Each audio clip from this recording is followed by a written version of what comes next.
Day two of this burnt down house that I'm scrapping out. I've already taken out 2 loads. This is going to be my 3rd load. Got about 70-80 pounds of copper already.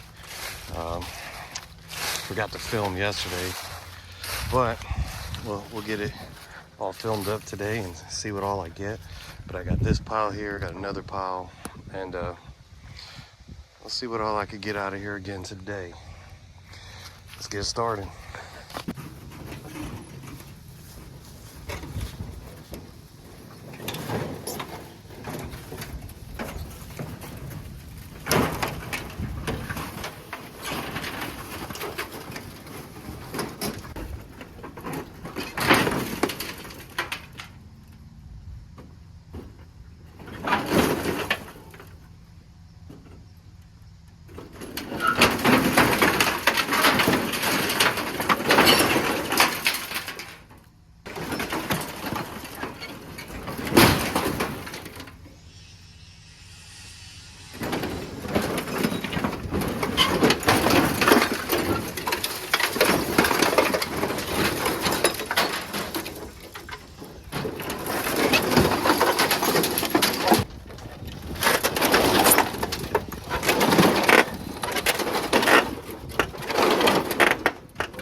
Everything's all stuck together, so I gotta try to figure out what can come out next.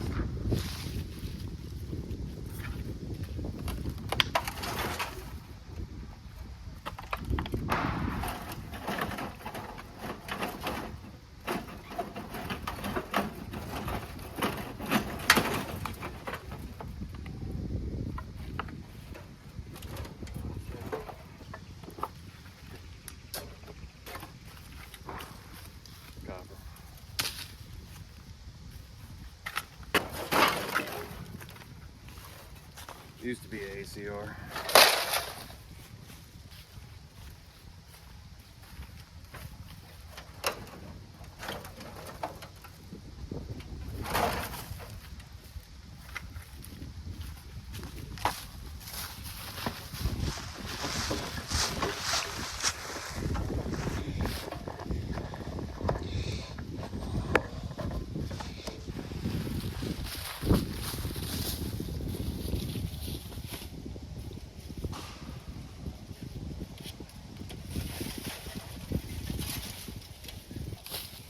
Clean this up, got a good amount of number 2.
I was gonna get this. I was gonna cut this piece, but I was gonna throw it out.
That'll work. All right, so we got this on. Got that on. Gonna throw a few more things on here and strap her up and get her turned in. Some of the I think I'm gonna have to come out, take off the trailer next time and pull some of this stuff apart. Some copper. All right, I'll be back. Found over here and I got some in my hand. And then I got another stack over here. So, pretty good day with the copper, I think. All right, I'm gonna get this strapped up, loaded up, and head out to the scrapyard. All right, here at the scrapyard, what took me an hour to load is taking about 5 minutes to take off. That makes life a lot easier. All right, so I'm back here in the shop. I'm done for the day. Got the trailer unloaded. It was about $60 I made off of the stuff in the back, but now here is all the copper that I've got in 2 days. Just shy of about 100 pounds. It's pretty good. I'm not complaining at all. And there's still a lot more, and there's still more stuff I need to process. And also I ended up getting some #1 from out there too. I think this will go for #1. It doesn't seem as burnt. It doesn't seem burnt like the other one. So overall, pretty good. It's been a good day, and I still have more things I need to process, like the burnt up radiators. Still processing those a little bit. Got a whole bunch of stuff. Well, some wires. My short iron pile is getting pretty big. These right here, I'm pretty excited about turning these in. These are those copper brass radiators. Circuit boards. Well, thank you for watching. Thank you for subscribing. Please like, and if you're not subscribed, please subscribe. Thank you so much. I appreciate it. Everybody have a good one.